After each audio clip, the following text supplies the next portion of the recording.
For the 8 years that we were building this company, they thought we were cute.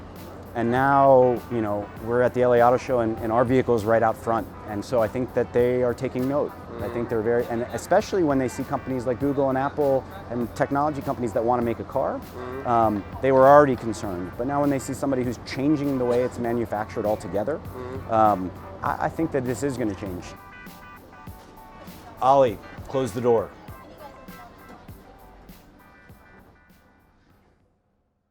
V zadnji oddaji smo se spraševali, koliko časa bo še preteklo do popolnoma avtonomnih avtomobilov. Doktor Korman iz Audija pa je ugotavljal. Jaz mislim, da bodo najprej začeli z temi tovornjaki, torej s tem transportnim prometom. To je nekako dojemljivo, hitrosti so majhne. Tu je ogromno tudi vožnje, tu lahko na zelo hiter način ogromno izkušenj pridobiš, pa tudi že zelo močni so ti sistemi, v bistvu ta vožnja v kobojih. In mi bomo potem s časoma tudi v vozilih to pridobili. What is Olli? So the real question is, what do you want Olli to be? It's the world's first driverless smart shuttle. And when I say driverless, it means no steering wheel. This Olli carries 12 people. You call it on an app. It comes, picks you up and takes you where you want to go. There's also a cargo version of the Olli where you can pick up packages and deliver packages. Our business is all about rapid integration of different technologies, and so we sell these on subscription.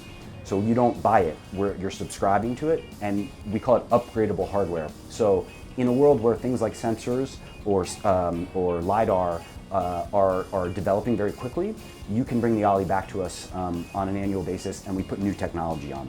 The biggest market you see on cities, city centers. For example, Slovenia has a capital town, Ljubljana, where is in last 5-10 years it's everything closed. Now it's just pedestrian streets. Is this the potential, or I don't know? That's a huge airports market. Or? It's a huge market. Airports is another big market. Distribution facilities is another big market. The FedExes and the Amazons of the world have a lot of need for a last mile solution for delivery.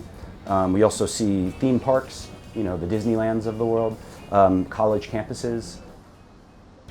A naj bo Olli še tako ljubek, svoje revolucionarne ideje bolj kaže v načinu, kako so ga zasnovali in proizvedli.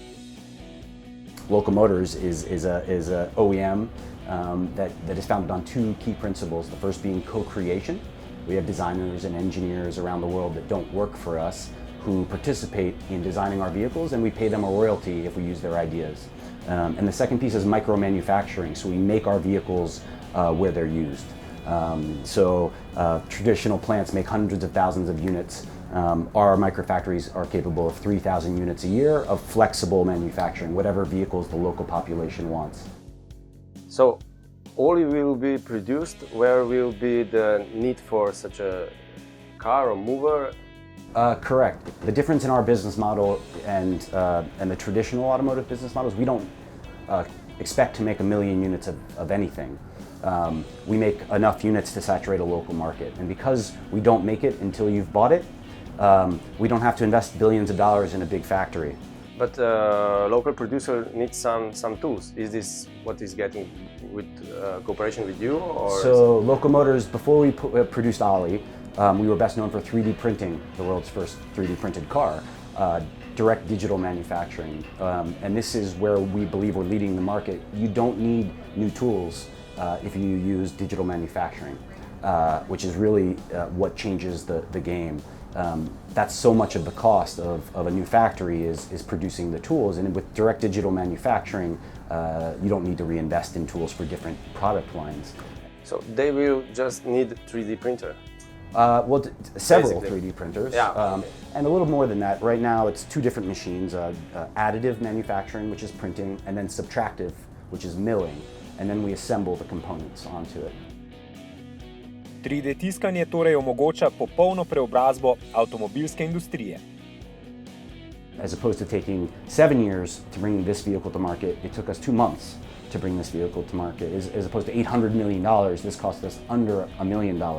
And for a small company like Locomotors that considers itself a micro multinational, we've seen companies like Apple and Ford change their plans based on how inexpensive and how fast we were able to bring this vehicle to market. And the beauty of it is, it's powered by the world.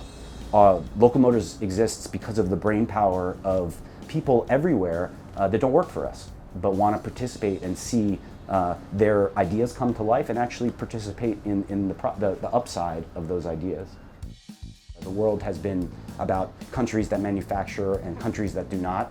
We're getting back to a democratized ability and knowledge base where everywhere will have the ability to make big things. And I think that that's going to even out the playing field, I hope, where we're going to get back on the same page, I hope.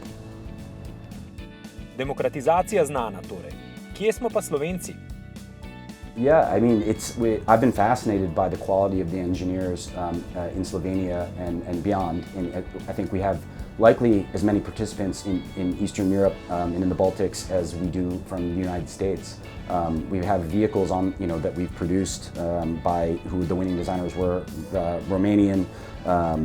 This vehicle was designed by a student in Colombia who was at school in Italy, I believe, a design student. And so it's really about people who might not have the opportunity to go work for Toyota or Mercedes. They might be just as talented. And so Local Motors is about those people. Countries and communities have been exporting jobs to import vehicles, and they've been exporting wealth to import fuel. And so we're trying to empower the demand side and employ local people to make the vehicles that they want to drive locally. And I think we hope that one day in the not too distant future we'll see a microfactory in Slovenia, and there'll be vehicles produced there unlike anywhere else in the world. And that's what we're about, not making something for Los Angeles that works in Slovenia. We want to make something in Slovenia that works there. There will always be a need to make a million of something, and that will always be done probably in an industrialized country, like a traditional manufacturing power.